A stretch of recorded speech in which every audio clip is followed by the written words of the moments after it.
नमस्कार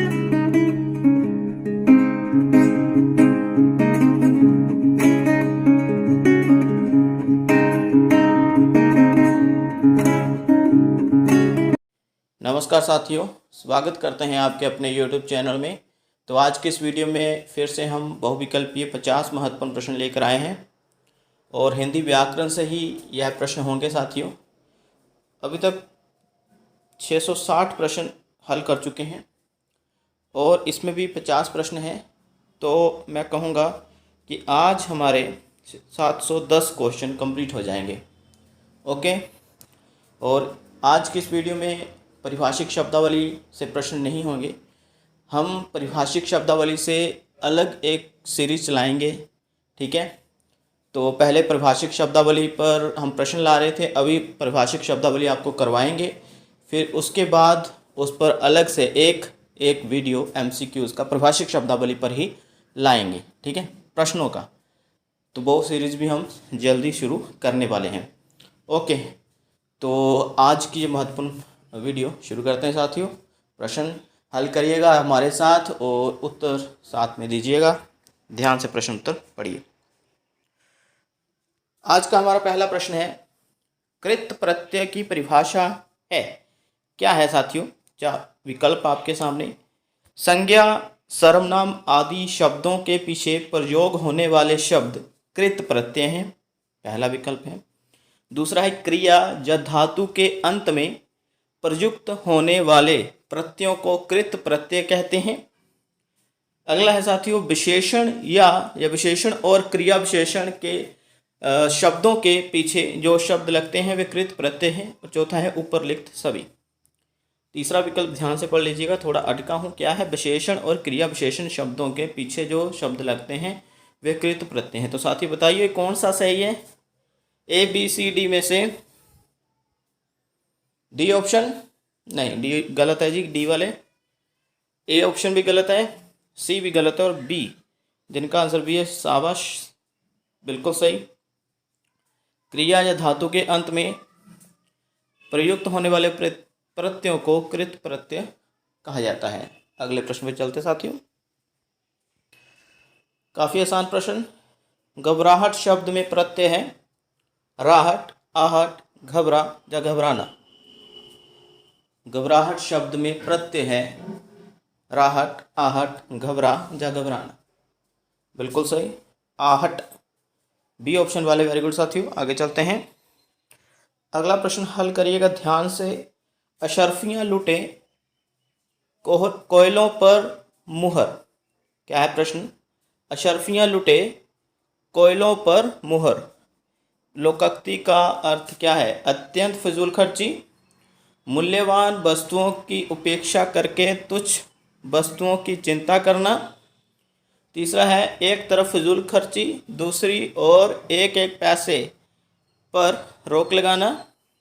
चौथा है, दूसरा और तीसरा दोनों सही है। ध्यान से साथियों, ABCD में से कौन सा आपको सही लग रहा है? अशर्फियाँ लुटें कोयलों पर मुहर, जल्दी बताइए। ABCD में से कौन सा सही है जी? तो साथियों जिनका विकल्प डी है, वेरी गुड, दूसरा और तीसरा दोनों ही सही हैं। कुछ पुस्तकों में आपको यह भी मिल जाएगा और कईयों में अशर्फियाँ लुटे कोयलों पर मुहर, कई किताबों में, कई किताबों में जे भी मिल जाएगा, ठीक है। अर्थ इसका, एक तरफ फिजूल खर्ची, दूसरी ओर एक एक पैसे पर रोक लगाना।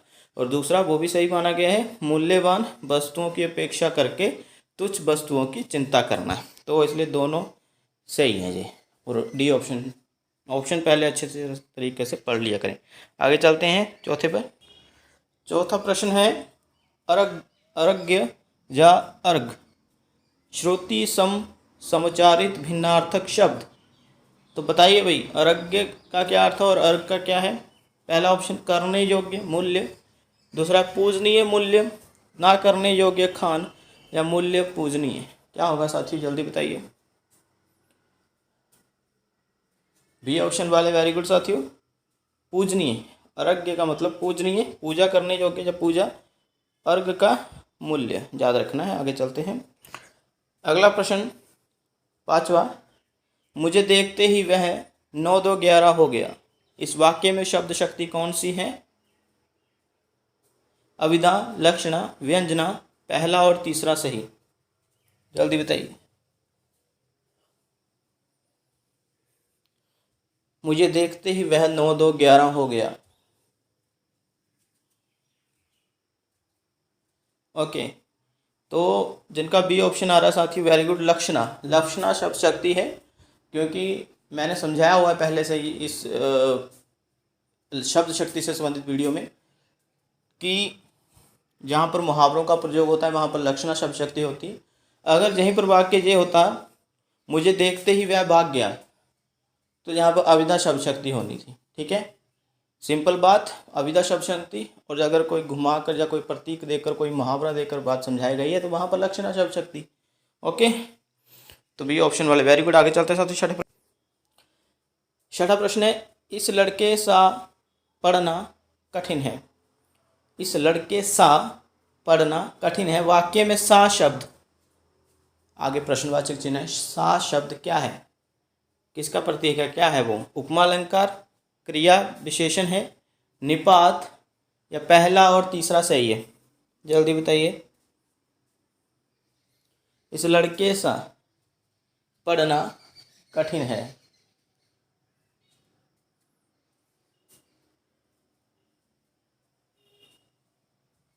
क्या होगा साथियों? तो ऑप्शन डी जिनका जा रहा है, वेरी गुड साथियों। ठीक है, पहला और तीसरा बिल्कुल सही है। कई लोग उपमा अलंकार को चुन रहे हैं। देखिए, जब सा, सम, से, सरस, सरिस आदि शब्द लगते हैं, ठीक है, तुलना की होती है, वहाँ पर उपमा अलंकार भी हो सकता है। लेकिन ये एक पद्य पंक्ति हम मान ही नहीं सकते इसको, लेकिन फिर भी मैंने ठीक कर दिया है। चलो, हाँ, अगर इस तरह का कोई शब्द आ जाता है जिसे वाचक शब्द भी बोलते हैं तो उपमा अलंकार मान सकते हैं। लेकिन निपात भी है साथ में, निपात। ठीक है, और इसके भी आगे कई भेद माने गए हैं। इसके ऊपर हम अलग से वीडियो लाएंगे साथियों। निपात को अभी तक समझाया नहीं। ठीक है, तो जब इस तरह का कोई वाक्य आ जाता है और इसमें सा लगा हो, जैसे मैं अगर कोई वाक्य लिख रहा हूँ, जैसे मैं भी स्कूल गया था, मैं भी स्कूल गया था, इस तरह के शब्द, वह ही था जिम्मेदार ही, जो निपात शब्द होते हैं। ठीक है, ये याद करने समझाएंगे एक वीडियो में। अगला प्रश्न 7वां साथियों, 3 ही विकल्प दूंगा मैं चाहता हूं कि तुम्हारे साथ व्यापार करूं। वाक्य की पहचान निषेधवाचक है, मिश्रित वाक्य है, सरल वाक्य है। क्या है साथियों? मैं चाहता हूं कि तुम्हारे साथ व्यापार करूं, बिल्कुल सही, बी ऑप्शन वाले, वेरी गुड। आगे चलते हैं साथियों। अगला प्रश्न, अनुनासिक, चंद्रबिंदु होता ना साथियों, देखिए जहाँ पर है, अनुनासिक के संबंध में सही परिभाषा क्या है? जल्दी बताइए। पहला ऑप्शन है जिस ध्वनि के उच्चारण में हवा नाक से निकलती है। दूसरा ऑप्शन है जिस ध्वनि के उच्चारण में हवा मुंह से निकलती है। तीसरा विकल्प है जिस ध्वनि के उच्चारण में वायु घर्षण करके बाहर निकलती है। चतुर्थ ऑप्शन जिस ध्वनि के उच्चारण में हवा नाक और मुख दोनों से निकलती है। क्या होगा सही उत्तर साथियों? जल्दी बताइए।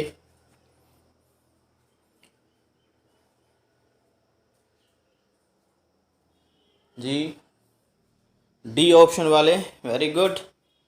ठीक है, नाक और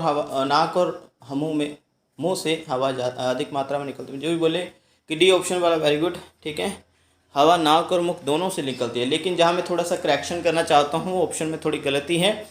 जब भी अनुनासिक के संबंध में बात हो तो याद रखना है, इसका उच्चारण करते समय हवा मुंह से ज़्यादा निकलती है बाहर और नाक से कम निकलती है। ठीक है, इस तरह से है ये। आगे चलते हैं। आगे साथियों 9वां प्रश्न है, ऐसे शब्द जो संस्कृत और प्राकृत से विकृत होकर हिंदी में आए हैं उन्हें क्या कहते हैं साथियों? ऐसे शब्द जो संस्कृत और प्राकृत भाषा से विकृत होकर हिंदी में आए, क्या कहते हैं? तत्सम, देशज, तद्भव, ज विदेशी। जल्दी बताइए। क्या होगा सही साथियों?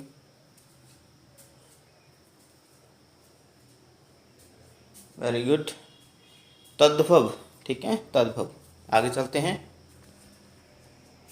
10वां प्रश्न, छंद में नियमित वर्ण या मात्रा पर सांस लेने के लिए रुकना पड़ता है।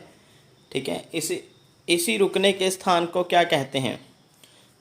छंद में नियमित वर्ण या मात्रा पर, ठीक है, सांस लेने के लिए रुकना पड़ता है। छंद में नियमित वर्ण या मात्रा पर सांस लेने के लिए रुकना पड़ता है, इसी रुकने के स्थान को क्या कहते हैं? तुक, लय, चरण, जयति। ABCD कौन सा सही है आपके अनुसार? जी हाँ, ये बिल्कुल सही साथियों। तो छंद में नियमित वर्ण या मात्रा पर सांस लेने के लिए रुकना पड़ता है, तो उसको यति कहते हैं छंदों में। ठीक है, आगे चलते हैं साथियों। अगला प्रश्न है, 11वां प्रश्न है साथियों, क्रिया के उस परिवर्तन को क्या कहते हैं जिसके द्वारा इस बात का बोध होता है कि वाक्य के अंतर्गत कर्ता, कर्म या भाव में से किसकी प्रधानता है? फिर से एक बार ध्यान से पढ़िए इसको। क्रिया के उस परिवर्तन को क्या कहते हैं जिसके द्वारा इस बात का बोध होता है कि वाक्य के अंतर्गत कर्ता, कर्म, भाव में से किसकी प्रधानता है? मिश्रित वाच्य, उपवाक्य, संयुक्त वाक्य। जल्दी बताइए साथियों, क्या है सही उत्तर? जी हाँ, वेरी गुड। तो वाच्य कहा जाता है साथियों, बी ऑप्शन वाले बिल्कुल सही। आगे चलते हैं। अगला प्रश्न है 12वां प्रश्न साथियों, विघ्न शब्द का पर्यायवाची है खेद, तेजी, बल या व्यवधान। जल्दी बताइए, विघ्न शब्द का पर्यायवाची, विघ्न। डी ऑप्शन वाले वेरी गुड साथियों, व्यवधान होता है। आगे चलते हैं। अगला प्रश्न, उपवाक्य कितने प्रकार के हैं? उपवाक्य कितने प्रकार के हैं साथियों? 2, 3, 4, 5। यदि किसी ने हिंदी व्याकरण को अच्छी तरह से पढ़ा है तो उपवाक्य और उन उपवाक्यों के नाम भी उनको याद होंगे। बिल्कुल सही, 3 प्रकार के हैं साथियों। ठीक है, आगे चलते हैं। आगे साथियों 14वां प्रश्न है, वह विद्यार्थी बीमार है जो कल अनुपस्थित था। वह विद्यार्थी बीमार है जो कल अनुपस्थित था। वाक्य में कौन सा उपवाक्य है? संज्ञा, सर्वनाम, विशेषण, क्रिया विशेषण। जल्दी बताइए। वह विद्यार्थी बीमार है जो कल अनुपस्थित था, वाक्य में कौन सा उपभेद है या उपवाक्य भेद है? संज्ञा, सर्वनाम, विशेषण या क्रिया विशेषण। वाक्य उपवाक्य का भेद बताना है। संज्ञा का है, सर्वनाम, विशेषण या क्रिया विशेषण। वह विद्यार्थी बीमार है जो कल अनुपस्थित था। जी, बी ऑप्शन वाले बिल्कुल सही साथियों। ठीक है, बी ऑप्शन वाले वेरी गुड, विशेषण, विशेषण साथियों। ठीक है, एक और बात, उपवाक्य 3 भेद हैं उपवाक्यों के। पहला संज्ञा, दूसरा विशेषण, ओके जी, और तीसरा है क्रिया विशेषण। ओके, क्रिया विशेषण याद रखना है आपने। एक और बात, वह विद्यार्थी बीमार है जो कल अनुपस्थित था, तो जहाँ पर जो लगा हुआ है, जो, ठीक है, तो इसीलिए जहाँ पर विशेषण उपवाक्य हुआ। आगे चलते हैं। अगला प्रश्न 15वां प्रश्न है, शत शब्द है तद्भव, तत्सम, देशज या विदेशी। शत शब्द हैं तद्भव, तत्सम, देशज या विदेशी।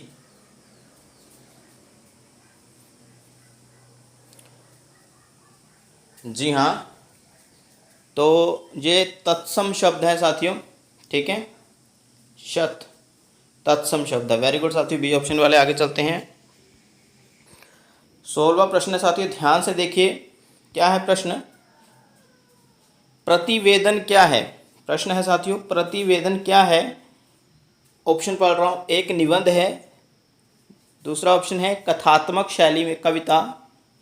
तीसरा ऑप्शन है भूत अथवा वर्तमान की विशेष घटना, प्रसंग या विषय की प्रमुख कार्यों के क्रमबद्ध और संक्षिप्त विवरण को प्रतिवेदन कहते हैं। चौथा ऑप्शन है आवेदन पत्र। तो जल्दी बताइए प्रतिवेदन क्या है। माफ करिएगा जी, सी ऑप्शन वाले। वेरी गुड साथियों। काफ़ी बार ये प्रश्न पूछा भी जाता है, इंटरव्यूज़ में बहुत बार पूछा जाता है। जब भी आप किसी बड़े प्राइवेट स्कूल में जाएंगे तो ये प्रश्न पूछ लिया जाता है कि प्रतिवेदन क्या है। तो भूत और वर्तमान की विशेष घटना, प्रसंग, विषय के प्रमुख कार्यों के क्रमबद्ध और संक्षिप्त विवरण को प्रतिवेदन कहते हैं।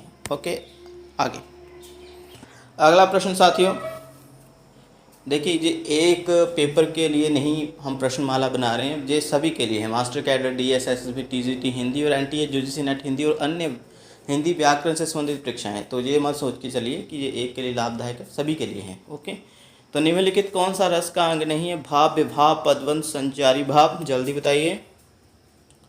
ओके,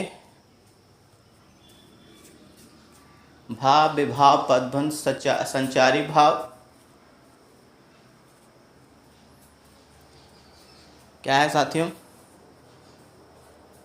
जी हाँ, निम्नलिखित कौन सा रस का अंग नहीं है? तो साथियों पदवंत, ठीक है, ये रस का अंग नहीं है। 18वां प्रश्न है साथियों, हिमालय भारत का पहाड़ है, ठीक है। वाक्य में भारत का जो पद है या शब्द है उसका परिचय देना है, भारत शब्द का भी और का भी। आपको पता है का जो है वो एक कारक चिन्ह है, तो बताना है।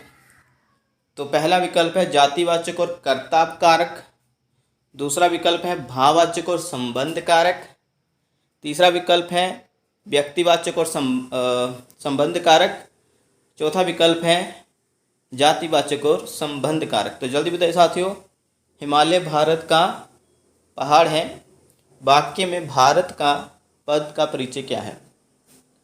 जल्दी। बिल्कुल सी ऑप्शन वाले। वेरी गुड साथियों, व्यक्तिवाचक भारत, क्योंकि भारत जो है एक देश का नाम है, हमारे देश का नाम है, किसी भी देश का नाम होता, ठीक है ना, तो व्यक्तिवाचक संज्ञा होता है। और संबंध का, के, की, ठीक है ना, भारत का, तो इसलिए यहाँ पर संबंध कारक आएगा, ठीक है। सी ऑप्शन वाले, शाबाश। आगे चलते हैं। अगला प्रश्न है 19वां, केली शब्द का अनेकार्थी नहीं है। केली शब्द का अनेकार्थी नहीं है। परिहास, खेल, पृथ्वी, प्रकाश। क्या सही होगा साथियों? केली शब्द का अनेकार्थी नहीं। जी हाँ, तो साथियों जो नहीं है वो है प्रकाश। डी ऑप्शन वाले, वेरी गुड। परिहास भी है, खेल भी है और पृथ्वी भी है, लेकिन प्रकाश नहीं है। आगे चलते साथियों 20वें प्रश्न पर। अगला प्रश्न है साथियों 20वां, जीव के आधार पर स्वरों के कितने भेद हैं? जीव के आधार पर स्वरों के कितने भेद हैं? 3, 4, 5, 6। जल्दी। 3, 4, 5, 6। जीव के आधार पर स्वरों के कितने भेद हैं? 3, 4, 5, 6। ये बिल्कुल पहला ऑप्शन जिनका आ रहा है उत्तर के रूप में 3, ठीक है। 3 भेद हैं, अग्रभाग, मध्य भाग और पश्च भाग, ठीक है जी। आगे चलते हैं। अगला प्रश्न साथियों, री का उच्चारण स्थान है तालु, मूर्धा, दंत या कंठ। जल्दी बताइए। री का उच्चारण स्थान है तालु, मूर्धा, दंत या कंठ। शीघ्र बताइए साथियों कौन सा सही होगा? री का उच्चारण स्थान तालु, मूर्धा, दंत या कंठ। ABCD में से कौन सा सही है?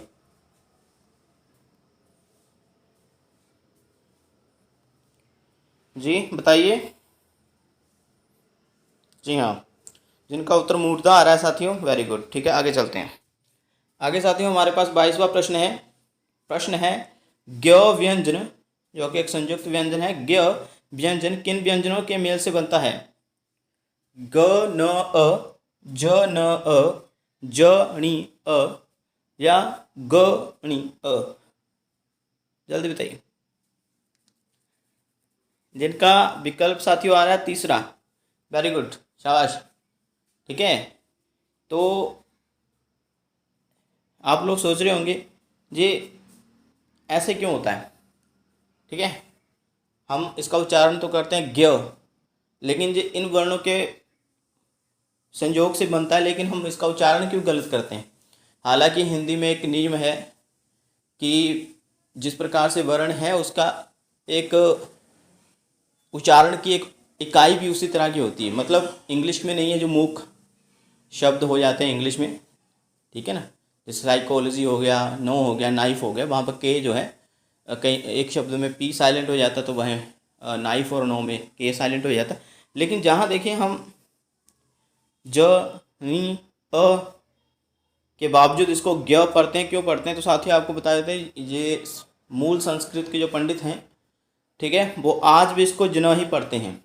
ओके, ज्ञ को जो संस्कृत पंडित हैं वो ज्ञ ही पढ़ते हैं, तो इसलिए ज्ञान, ज्ञान को वो ज्ञान ही पढ़ते हैं आज भी, लेकिन ये हिंदी में ज्ञ हो चुका है तो इसको सौभाग्य बोल लीजिए, दुर्भाग्य बोल लीजिए, मुझे नहीं मालूम, लेकिन हाँ एक है ज्ञानपीठ पुरस्कार, आपने सुना होगा, भारतीय साहित्य में सबसे बड़ा साहित्यिक अवार्ड ज्ञानपीठ। ठीक है, जो संस्कृत के पंडित हैं वो इसको ज्ञानपीठ ही पढ़ते हैं। ठीक है, अगर आप इंग्लिश में ज्ञानपीठ को अनुवादित करेंगे तो ज्ञानपीठ लिखा जाता है। ओके, ज्ञानपीठ, अभी मुझे स्पेलिंग नहीं आ रहे हैं, ज्ञानपीठ, ओके, जे से शुरू करते हैं, बात ज्ञानपीठ नहीं लिखते हैं। तो अभी भी जो संस्कृत के लोग हैं वो उसको ज्ञान ही पढ़ते हैं, मतलब ज्ञ ही पढ़ते हैं। जैसे ज्ञान लिखना है तो ज्ञान, और ज्ञानपीठ लिखना है तो भी ज्ञानपीठ, ओके, लेकिन हिंदी में ज्ञ पढ़ा जाता है। जी आपकी मर्जी, इसको दुर्भाग्य समझें सौभाग्य। आगे चलते साथियों, 23वां प्रश्न, अनार्य शब्द तद्भव है जो, माफ़ करिएगा, अनार्य शब्द जो है वो एक तत्सम शब्द है। ठीक है, तो इसका तद्भव बताना है, तो यहाँ पर लिखना था का, इसलिए मिस हो गया जी, पढ़ने में थोड़ा सा प्रश्न कन्फ्यूज़न हो गई। तो अनार्य शब्द का तद्भव शब्द कौन सा है? अनाड़ी, आय, आर्या या अनास्था? बहुत सही साथी, बहुत जल्दी उत्तर दे रहे हो, इसका मतलब आपको उत्तर आता है पहले से ही, बिल्कुल सही, अनाड़ी, अनाड़ी वाले बिल्कुल सही। तो अनार्य मतलब अनाड़ी, अभी तद्भव शब्द जो अनाड़ी हो चुका है, लेकिन संस्कृत में अनार्य बोला जाता था। आगे साथी चलते, यह प्रश्न आपको आता होगा, मत्स्य शब्द किसका तत्सम है? मछली, मच्छर, मक्खी, मक्की? जी साथियों, बिल्कुल सही, जी हाँ, तो मत्स्य शब्द किसका तत्सम है?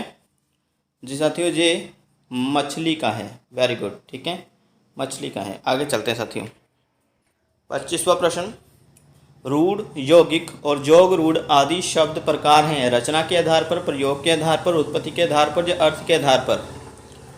रूढ़, यौगिक और जोग रूढ़ आदि शब्द प्रकार हैं रचना के आधार पर, प्रयोग के आधार पर, उत्पत्ति के आधार पर या अर्थ के आधार पर? शीघ्र बताइए। बहुत सही, बहुत सही, जी हाँ साथियों, जी साथियों, रचना के आधार पर, जो बोलेंगे व्युत्पत्ति या बनावट के आधार पर भी इसको बोला जाता है। ठीक है, याद रखना है, वेरी गुड साथियों, ये ऑप्शन वाले। 26वां प्रश्न है, राजकुमारी शब्द है रूढ़, यौगिक, योग रूढ़ या संकर? राजकुमारी शब्द है रूढ़, यौगिक, योग रूढ़ या संकर? जल्दी बताएं। राजकुमारी शब्द है रूढ़, यौगिक, योग रूढ़ या संकर? जी साथियों, तो ये एक यौगिक शब्द है। ठीक है, आगे अगला प्रश्न 27वां, सर्वस्व शब्द है भाववाचक, जातिवाचक, व्यक्तिवाचक या समुच्चय बोधक? ए बी सी डी से कौन सा आपको लग रहा है इसमें से कौन सा सही उत्तर है? जी हाँ, ए ऑप्शन वाले वेरी गुड साथियों, भाववाचक संज्ञा है जी, सर्वस्व। आगे अगला प्रश्न 28वां, घंटी बजी है कोई आया है, इस वाक्य में सर्वनाम कौन सा है? निश्चयवाचक, पुरुषवाचक, अनिश्चयवाचक या पुरुषवाचक? ए बी सी, तीन ही विकल्प दे रहा हूं। घंटी बजी और घंटी बजी है कोई आया है, और नहीं है इसमें। घंटी बजी है कोई आया है, इस वाक्य में सर्वनाम है। जी हाँ, बिल्कुल सही, बी ऑप्शन वाले अनिश्चयवाचक है इसमें।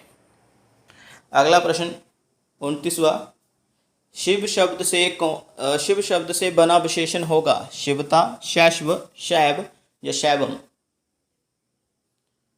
शिव शब्द से बना विशेषण होगा शिवता, शैशव, शैव या शैवम? ओके, बिल्कुल सही साथियों। तो तीसरे ऑप्शन वाले वेरी गुड साथियों, शैव। ओके, शाबाश। आगे अगला प्रश्न है साथियों 30वां, उसके आते ही वो रो पड़ा, वाक्य में प्रयोग हुई क्रिया है, क्या है? अभी क्रिया के भी दो भेद नहीं है साथियों, बहुत सारे भेद हैं आगे, उसके ऊपर हमारी अलग से वीडियो है, वो देख लीजिएगा। ठीक है, उसके आते ही वो रो पड़ा, वाक्य में प्रयोग हुई क्रिया है, क्या है साथियों? तत्कालिक क्रिया, सजातीय क्रिया, द्विकर्मक क्रिया या पूर्वकालिक क्रिया? उसके आते ही वह रो पड़ा, ए बी सी डी, कौन सा सही उत्तर लग रहा है आपको? तो 30वें प्रश्न का जो सही उत्तर है वो है तत्कालिक क्रिया। ओके, याद रखना है, जब वाक्य में ऐसा प्रतीक हो कि तत्कालीन समय बताया जा रहा है, जैसे उसके आते ही, या उसके सोते ही वो रो पड़ा, या उसके उठते ही मैं चला गया, ठीक है, मेरे खाते ही उसको नींद आ गई, इस तरह के वाक्य, तो तत्कालीन क्रिया। ठीक है, याद रखना। तो ये ऑप्शन वाले शाबाश। आगे चलते हैं।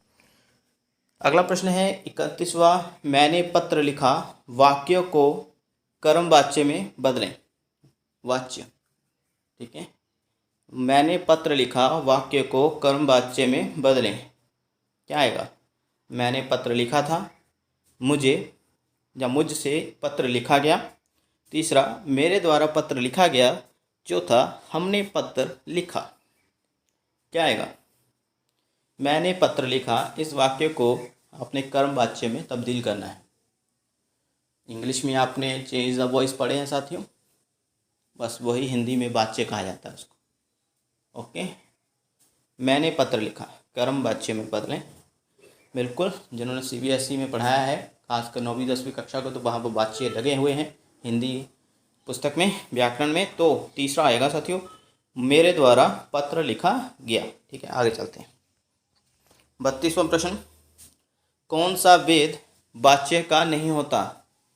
कौन सा भेद वाच्य का नहीं होता? संबंध बोधक, भाववाच्य, कृत्यवाच्य या कर्मवाच्य? जल्दी बताइए, कौन सा भेद वाच्य का नहीं होता? संबंध बोधक, भाववाच्य, कृत्यवाच्य या कर्मवाच्य? बिल्कुल सही साथियों, संबंध बोधक नहीं होता है। तो वाच्य के जो तीन भेद हैं, ठीक है, वो ये हैं। सबसे पहले कृत्य वाच्य, फिर आता है कर्म वाच्य, फिर तीसरा आता है भाववाच्य। याद रखना इसी क्रम से आप।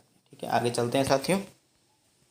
33वां प्रश्न है, जो दो शब्दों, वाक्यांशों या वाक्यों को जोड़ते हैं, यह किसकी परिभाषा है? जो दो शब्दों, वाक्यांशों या वाक्यों को जोड़ते हैं, यह किसकी परिभाषा है? संबंध बोधक, समुच्चय बोधक, निपात, ऊपर लिखित सभी? जल्दी बताइए, जो दो शब्दों, वाक्यांशों या वाक्यों को जोड़ते हैं, यह किसकी परिभाषा है? संबंध बोधक, समुच्चय बोधक, निपात, ऊपर लिखित सभी? बिल्कुल सही, ये समुच्चय बोधक की परिभाषा है, बी ऑप्शन वाले शाबाश। आगे 34वां प्रश्न, दो या दो से अधिक शब्दों के मेल से बने एक सार्थक शब्द को क्या कहते हैं? अनेकार्थी, समास, बहुवचन या सर्वनाम?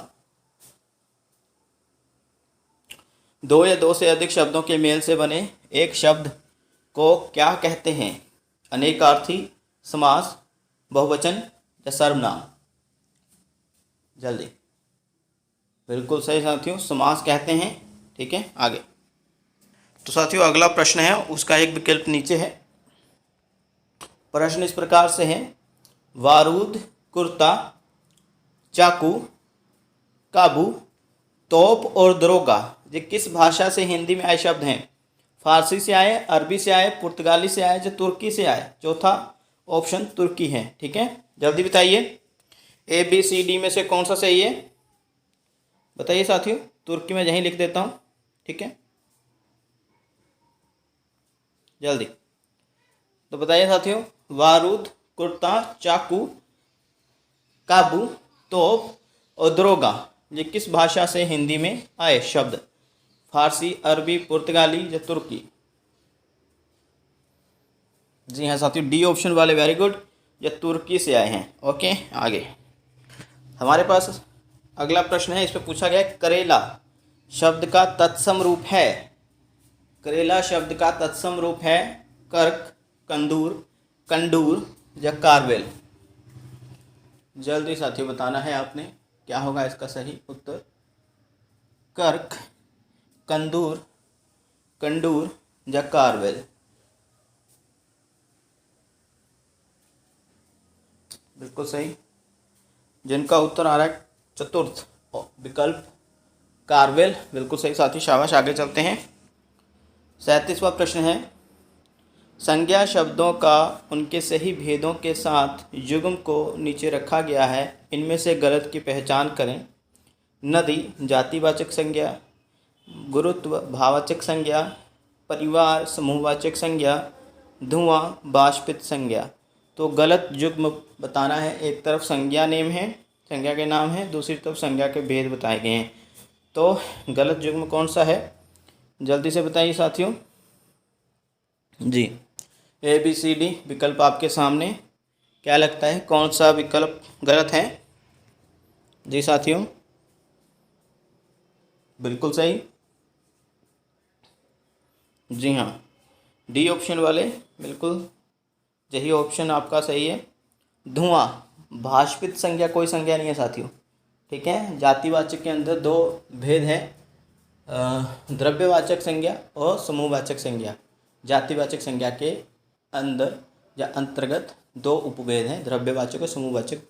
ठीक है, तो धुआं शब्द जो है वो द्रव्यवाचक संज्ञा का भेद है। ओके, तो इसलिए ये गलत युग्म दिया गया है, बाकी सही है। आगे चलते हैं। 38वां प्रश्न साथियों, निकटवर्ती और दूरवर्ती आदि दो भेद किस सर्वनाम के अंतर्गत आते हैं? निश्चयवाचक, अनिश्चयवाचक, संबंधवाचक या पुरुषवाचक? शीघ्र बताइए। यदि आपने सर्वनामों का अध्ययन किया है तो यह प्रश्न आपके लिए कठिन साबित नहीं होगा।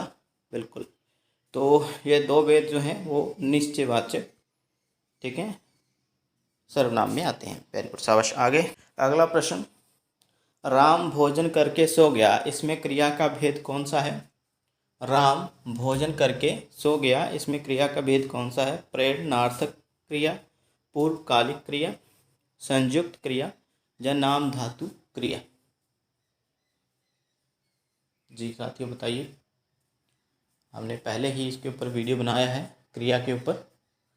ओके जी, भोजन करके सो गया, जब इस तरह से कोई वाक्य आता है तो वहाँ पर पूर्वकालिक क्रिया है।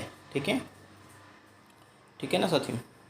तो पूर्वकालिक क्रिया करके सो गया, ठीक है, इस तरह से पूर्वकालिक क्रिया जहाँ पर होगी। आगे वेरी गुड। तो साथियों आगे जो है मिलान करना है, और नीचे जे सही कूट दिया गया है। कूट मतलब जिसके आगे जो भी सही विकल्प होगा। तो सबसे पहले तो आपने ये प्रश्न अच्छी तरह से पढ़ना है कि वाक्य में मौजूद काल सही मिलान करना है। ठीक है, कालों का सही मिलान करना है। तो भूतकाल से संबंधित सभी विकल्प हैं। ओके, तो मिलान करना है भैया, मिलान चिन्ह है इसमें। ठीक है, सीता गई थी, कौन सा पहले का बता दीजिए जी, फिर सही कूट हम बाद में बताएंगे। सीता गई थी पहले का क्या आएगा? क ख घ घ। पहले का, इसका बताइए पहले इन चार विकल्पों में से कौन सा होगा साथियों? जल्दी बताइए, जल्दी। क्या होगा? सीता गई थी, सामान्य भूत, पूर्ण भूतकाल, अपूर्ण भूतकाल या संदिग्ध भूतकाल? जल्दी बताइए। और कालों के भी आगे कई भेद होते हैं साथियों, वर्तमान, भूतकाल और भविष्य काल के आगे कई भेद हैं, उसके ऊपर हम अलग से वीडियो बनाना है अभी। जल्दी। जी हाँ, सीता गई थी। जिन्होंने साथियों ए का मतलब एक का ख चुना है, बी चुना है, ठीक है, वेरी गुड, ओके। तो पहले का आ जाएगा ख, ठीक है, बी आ जाएगा, समझ लीजिए। पहले का सीता गई थी पूर्ण भूतकाल है, मतलब थी लगा है जहाँ पर, मतलब सब पूरी तरह से समझाया गया है जहाँ पर सीता गई थी पूर्ण भूतकाल। क का ख आ गया, मतलब माफ करिएगा एक का ख आ गया। आगे दूसरा है साथियों हमारे पास सीता जा रही थी। अभी विकल्प हमारे पास पहला, तीसरा और चौथा है, जल्दी बताइए। सीता जा रही थी सामान्य भूतकाल है, अपूर्ण भूतकाल है या संदिग्ध भूतकाल है? इसको छोड़ दीजिए, ठीक है, दूसरे विकल्प को छोड़ देना है। दूसरे अंक का सही बताइए। सीता जा रही थी, ख को नहीं चुनना है आपने क्योंकि वो चुना जा चुका है, वेरी गुड। सीता जा रही थी, जब रहा था, रही थी, इस तरह से वाक्य में आए तो उसको अपूर्ण भूतकाल कहा जाता है, वेरी गुड साथियों, सी ऑप्शन वाले, ठीक है। तो दूसरे का आ जाएगा ग, वेरी गुड, अपूर्ण भूतकाल। जा रहा था, जा रही थी, आ रहे थे, ठीक है, इस तरह से रहे थे, रहा था, रही थी, इस तरह वाक्य आते तो अपूर्ण भूतकाल, ठीक है। आगे तो दूसरे का हो गया ग, मतलब सी। तीसरा है हमारे पास सीता गई। अभी दो विकल्प हैं, सामान्य भूतकाल और संदिग्ध भूतकाल, ए और डी, मतलब क और घ। जल्दी, सीता गई, बिल्कुल साथियों, ए ऑप्शन हो जाएगा, वेरी गुड। सामान्य भूतकाल, ठीक है, सामान्य भूतकाल है, बताया नहीं है, ठीक है, अच्छी तरह से, इसलिए सामान्य भूतकाल। पूर्ण भूतकाल होता यदि होता सीता गई थी, जैसे कि पहला ऑप्शन है, लेकिन सीता गई, वो आए, ठीक है, इस तरह से वह गई, इस तरह से कोई वाक्य हो तो वो सामान्य भूतकाल के अंतर्गत आता है साथियों।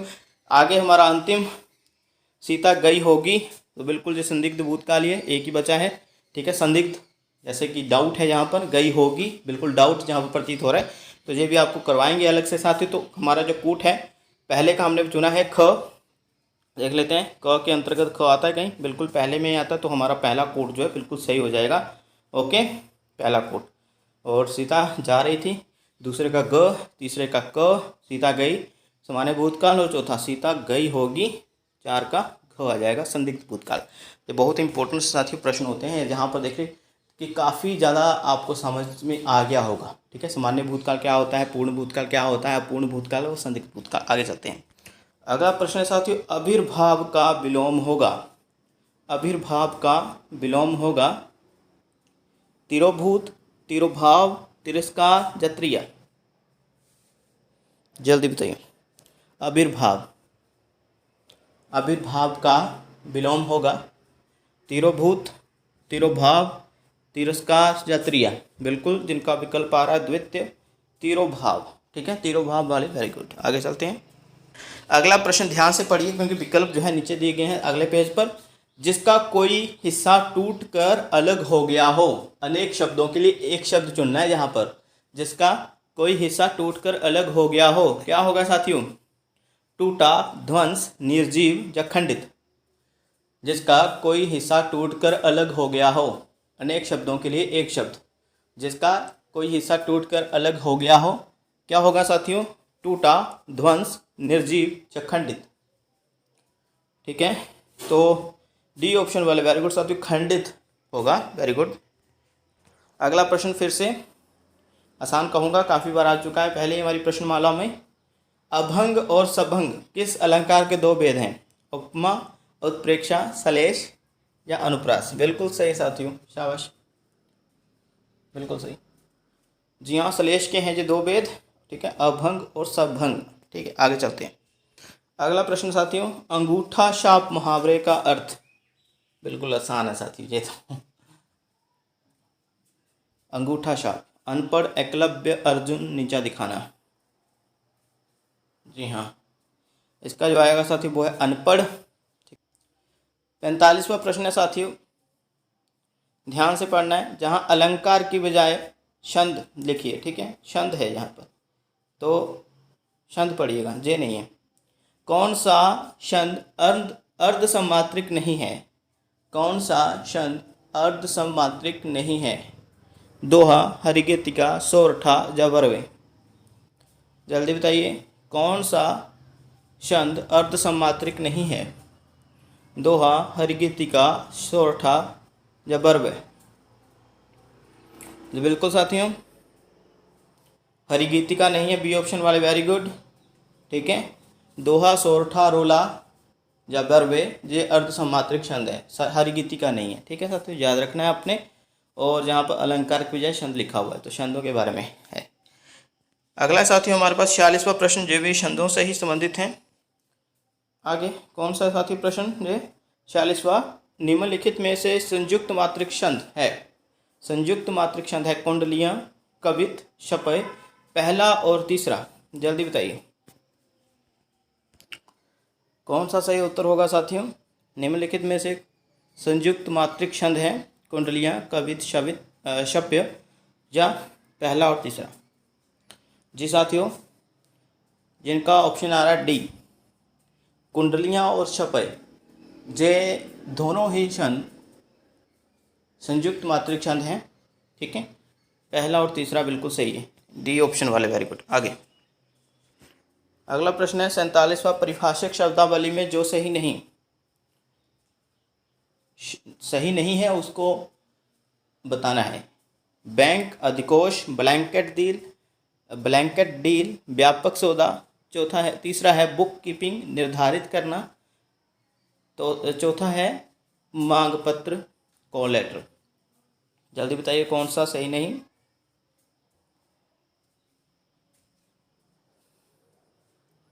जी हाँ, A B C D, bank, अधिकोष, बी है ब्लैंकेट डील, व्यापक सौदा, सी है बुक कीपिंग, निर्धारित करना, डी है कॉल लेटर, मांग पत्र। बिल्कुल सही साथियों, सी सही नहीं है, ठीक है, सी वाले बिल्कुल सही, ये सही नहीं है साथियों। बुक कीपिंग, निर्धारित करना नहीं होता है, बुक कीपिंग का मतलब होता है बही खाता, ठीक है। आप परिभाषिक शब्द पूछ रहे हैं तो बही खाता भी लिख सकते हैं या फिर लेखा, ठीक है, जहाँ लेखा जोखा रखा जाता है। ओके, तो ये तीसरा सही नहीं है, बाकी बिल्कुल सही है। अगला प्रश्न है साथियों, राम की गाय घास चरती है, वाक्य में मौजूद कारक बताना है। राम की गाय घास चरती है, वाक्य में मौजूद कारक बताना है। कर्ता, संबंध, कर्म या आपादान? राम की गाय घास चरती है, जल्दी बताएं साथियों। जी हाँ, बिल्कुल सही, शाबाश, बिल्कुल सही साथियों, ये बिल्कुल संबंध कारक है, ठीक है। आगे 48वां प्रश्न साथ माफ करेगा 49वां प्रश्न साथी, दो भाषाओं के मिश्रण से बने एक शब्द को क्या कहते हैं? रूढ़, संकर, जोगरूढ़ या तद्भव? जल्दी बताना है, क्या होगा? दो भाषाओं के मिश्रण से बने एक शब्द को क्या कहते हैं? दो भाषाओं के मिश्रण से बने एक शब्द को क्या कहते हैं? रूढ़, संकर या जोगरूढ़ या तद्भव? बिल्कुल सही साथियों, दो अलग अलग दो भाषाओं, ठीक है, दो भाषाएं हैं उससे मिश्रित जो शब्द है उसको संकर कहा जाता है, जैसे रेलगाड़ी, ठीक है, इस तरह से। आगे चलते हैं साथियों, बी ऑप्शन वाले। आज का हमारा अंतिम प्रश्न है साथियों, छोटी ई और बड़ी ई का उच्चारण स्थल है, कौन सा है? मूर्धन्य, तालु, ओष्ठ या दंत? जल्दी बताइए क्या होगा साथी सही उत्तर? छोटी ई और बड़ी ई का उच्चारण स्थल जी जी बिल्कुल, बी ऑप्शन वाले, वेरी गुड साथियों, तालू है, याद रखना है आपने। ठीक है, तो इस तरह से हमारे 50 प्रश्न खत्म होते हैं और हमने 710 प्रश्न कंप्लीट कर ले, जो हमने प्रश्न श्रृंखला चलाई हुई है। इस तरह से हम रोज़ ही प्रश्न आपके लिए लाते हैं 9 बजे डेली रात के। ठीक है, तो एक और बात कि पोस्टें आ चुकी हैं ईटीटी कैडर की, तो भैया तैयारी आप लोग भी शुरू कर दीजिए, बहुत जल्द आपका भी नोटिफिकेशन आ सकता है। ठीक है, और स्कोर बताते जाइए कितने सही हुए। आज तो बहुत सही हुए हैं जनता के, मुझे मालूम है बहुत सही हुए हैं, क्योंकि प्रश्न बहुत आसान थे आज। प्रश्न श्रृंखला बिल्कुल इसी तरह की मास्टर कैडर में आती है।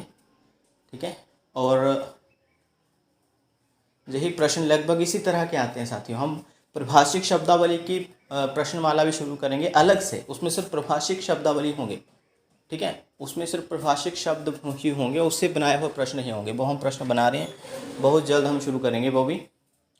एक और बात, प्रभाषिक शब्दावली अभी करवाएंगे भी, बिल्कुल समझा कर करवाएंगे। अगर समझेंगे ना तो ज़्यादा शीघ्र आप याद कर पाएंगे उसको। अभी मुझे अपना जितने भी अंक बने हैं आपके 50 में से सही कितने अंक बने साथियों, जल्दी बताइए। जो भी बता रहे हैं साथियों, बहुत सही, बहुत सही, वेरी गुड। इसी तरह मेहनत करते रहना है। ठीक है, और इसी तरह हमारी भी अच्छी पोस्टें आ जाएं, हम तैयारी करवाएं, फिर अपने चैनल से और लोग जुड़ें इससे। बिल्कुल निःशुल्क सेवा है।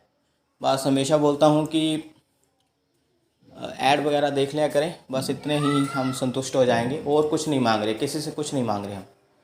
हर एक पीडीएफ जो है वीडियो की वो हम शेयर कर देते अपने पीडीएफ, माफ़ करेगा, टेलीग्राम चैनल पर। जी हाँ साथियों, बहुत सही, जितना भी स्कोर आपने बताया। तो इसी तरह से मेहनत करते रहें। कल फिर मिलते हैं 9 बजे रात के। धन्यवाद।